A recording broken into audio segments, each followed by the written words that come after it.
Praise the Lord. இன்று வேதம் வாசித்தீர்களா? வாசிப்போம் பாருங்கள். உன் நம்பிக்கை கர்த்தரில் இருக்க முடிகின்ற தினம் அவைகளை உனக்கு தெரியப்படுத்துகிறேன் என்ற நீதிமொழி 22:19 சாலமோன் ஞானியினுடைய வார்த்தையை நாம் வாசிக்கிறோம்.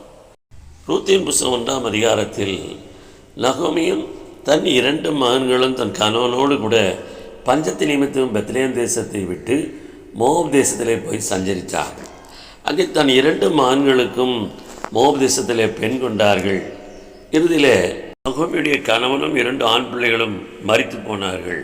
அங்கே நகோமி தனித்தவளானால் அவருடைய 2 மருமகளும் கூட சந்ததி இல்லாமல் தனித்தவளாய் கைவிடப்பட்டார்கள்.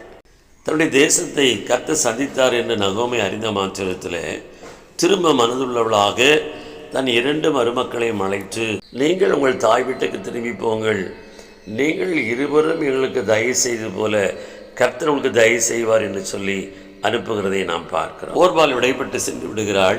ரூத் என்கிறவளோ இதோ நகோமியுடைய தேவன் மேல் நம்பிக்கை உள்ளவளாக, நான் உம்மை பின்பற்றாமல் உம்மை விட்டு திரும்பி போவதை குறித்து என்னோடே பேச வேண்டாம், நீர் போகும் இடத்திற்கு நானும் வருவேன், நீ தங்கும் இடத்துல நானும் தங்குவேன், உம்முடைய ஜனம் என்னுடைய ஜனம், உம்முடைய தேவன் என்னுடைய தேவன், நீர் மரணமடைய இடத்துல நானும் மரணமடைந்து அங்கேயே அடக்கம் பண்ணப்படுவேன், மரணமே இல்லாமல் வேறொன்று உம்மை விட்டு என்னை பிரித்தால் கர்த்தர் அதற்கு சரியாகவும் அதற்கு அதிகமாகவும் எனக்கு சரி செய்ய கடவர் என்று சொல்லி கர்த்தர் மேல் நம்பிக்கை வைத்தவளாய் அவள் பெத்லகேம் வருகிறாள்.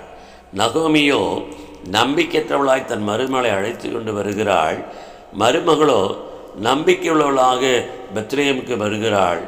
ஆண்டவர் அவளுக்கென்று போவாஸ் என்கிற மகனை ஆயத்தப்படுத்தி அவனுக்கு வாழ்க்கைப்பட்டு தன் நம்பிக்கையில் அவளை வெற்றி சிறக்க பண்ணினார். நம்மை தேவன் தெரிந்து கொண்டிருக்கிறபடியினாலே எந்த சூழ்நிலையிலும் தேவன் நம்மை கைவிடாமல் நம்மை விசாரிப்பார் என்கிறதை நாம் மறந்து விடாமல் நாம் தேவன் மேல் நம்பிக்கையை நிலைத்திருப்போம் என்று சொன்னால், இதோ ரூத்தை எவ்விதமாய் கர்த்தர் விசாரித்தாரோ அதே விதமாய் நம்மை விசாரித்து பாக்கியவானாய் மாற்றுவார். ஆமென்.